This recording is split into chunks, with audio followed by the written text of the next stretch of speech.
bring in CTV's Colton Praill, who's standing by in the Capitol, following it all. Snowy day in Ottawa, of course. A lot of different focuses today for the different candidates here. But once again, we see Pierre Poilievre trying to push about 10 years of lost Liberal decades and about how it's been very detrimental to Canada. A big rally and also a former Prime Minister there out of the hustings with him.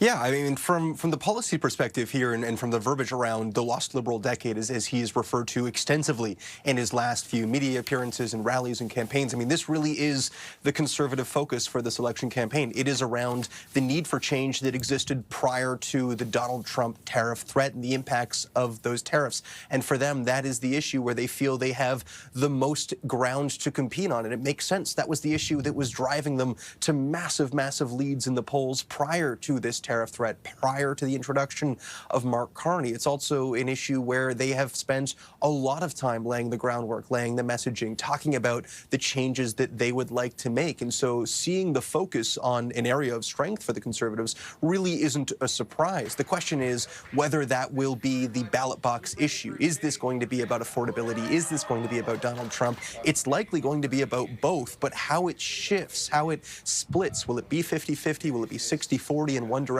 or another? That's going to be the big question for the electorate. What's really interesting about the rally that you showed last night and Mr. Poilievre's comments today on that rally size is that I think we're seeing a very different kind of election in Canadian politics, Todd. Because of how poorly the NDP is polling, we are very much in a two-horse race. And so you're likely to find yourself in a situation where one of these two parties is going to lose despite having a lot of support, a lot of public support. And so you will see rallies of immense size. But the question you have to ask yourself is the vote efficiency. You know, that rally in Alberta, for example, 15,000 people. If that's the number of people that were there, that's a very impressive showing. Is it giving them any seats that they didn't already have? Is it giving them a representation of voters that they hadn't already won?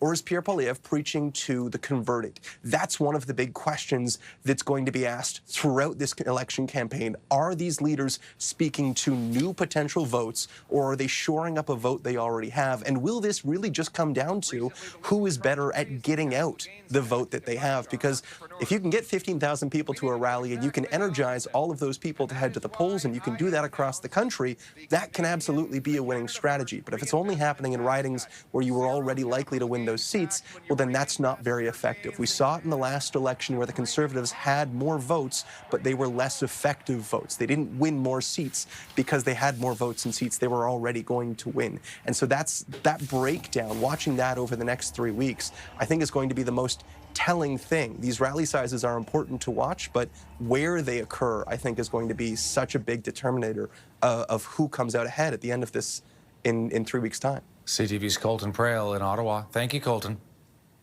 Anytime.